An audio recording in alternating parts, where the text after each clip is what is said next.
Sebenarnya saya kasihan dengan Mr. Prabowo ini. Dia di awal masa pemerintahannya itu sudah banyak sekali digaduhkan oleh hal-hal yang ya sebetulnya tidak produktif, tetapi karena itu ya ada nuansa politisasi ya, bagaimanapun Mr. Prabowo harus tegas untuk mengatasi itu sebagai seorang kepala negara.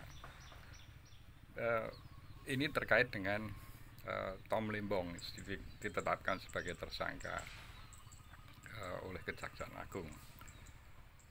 Nah, kemudian kalau publik bertanya, misalnya orang awam ditanya apakah peristiwa menangkap Tom Limbong ini adalah peristiwa murni hukum atau ada indikasi politik, jawabannya adalah saya tidak tahu. Tetapi saya sebagai orang awam hukum bisa saya pastikan bisa menguji apakah peristiwa itu bernuansa politis atau sekedar peristiwa hukum. Bagaimana caranya? Ini kalau Mr. Prabowo setuju, itu biar masyarakat semua paham, dan itu sekaligus shock terapi untuk penegakan hukum yang benar-benar berwibawa. Oke, kita bawa kru Kejaksaan Agung untuk berkeliling di negara-negara yang punya sistem hukum dan pengadilan yang memang benar-benar kredibel. Kita uji di sana, misalnya ke Singapura atau ke Belanda atau ke Jerman atau ke Amerika.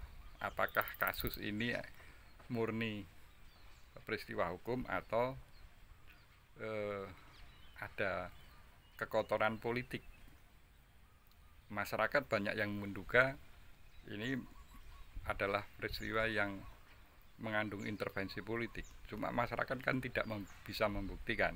Nah, kalau mau bukti dan kita mau benar-benar bersih, kita uji di level internasional bahwa hukum kita masih carut marut gitu ya. Ya, untuk sekedar perbandingan saja, ini ada pendapat ya ahli hukum namanya Vincent Ricardo, itu saya jadikan thumbnail dan bisa Anda telusuri di X ya. Jadi menurut opini Vincent Ricardo ini, dan ini sepertinya tidak kaleng-kaleng, dia memperoleh kemampuan keahlian di bidang hukum ini dari lembaga mana, silahkan ditelusuri sendiri. Ini sepertinya tidak kaleng-kaleng. Menurut Vincent Ricardo, this is plain stupid and obviously criminalization of Tom Limbong. Dia mengatakan ini kalau tidak salah nih terjemahannya, ini benar-benar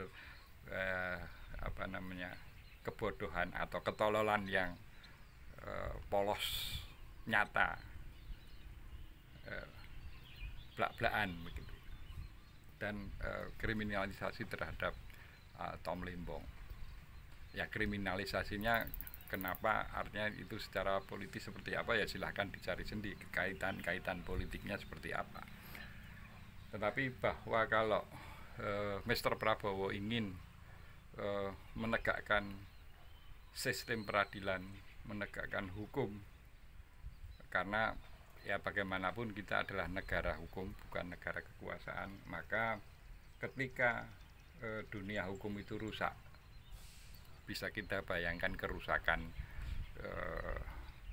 yang skala besar itu akan terjadi. Dan ini Mr. Prabowo sebagai seorang mantan Danjen Kopassus yang digembleng dengan sangat luar biasa di Lembah Tidar, saya kira mestinya tidak menginginkan hukum itu menjadi acak adul, enggak karu-karuan ya, semacam ini ya.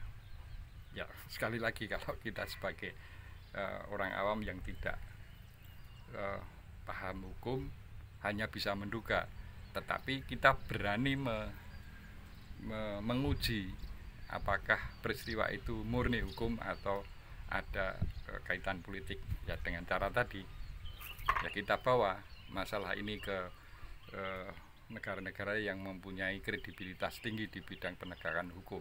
Itu akan terlihat jelas. Nanti kalau misalnya itu saya kira dampaknya akan sangat luar biasa kalau kita secara jujur membawa peristiwa itu ke dunia internasional. Kalau memang apa yang dilakukan oleh Kejaksaan Agung itu benar, maka kewibawaan Kejaksaan Agung akan memperoleh legitimasi yang luar biasa. Ya, artinya kita tidak perlu berdebat masalah ini politis atau tidak, bawa saja ke dunia internasional untuk diuji secara akademis, apakah Kejaksaan Agung dalam hal ini benar-benar kotor atau benar-benar bersih. Itu nanti jawabannya akan bisa diperoleh. Kalau seperti itu saya salut dengan Mr. Prabowo. Tetapi kalau ini dibiarkan berlarut-larut, ya kita sebagai masyarakat hanya bisa mengalami kekecewaan yang berkepanjangan. Salam konstitusi.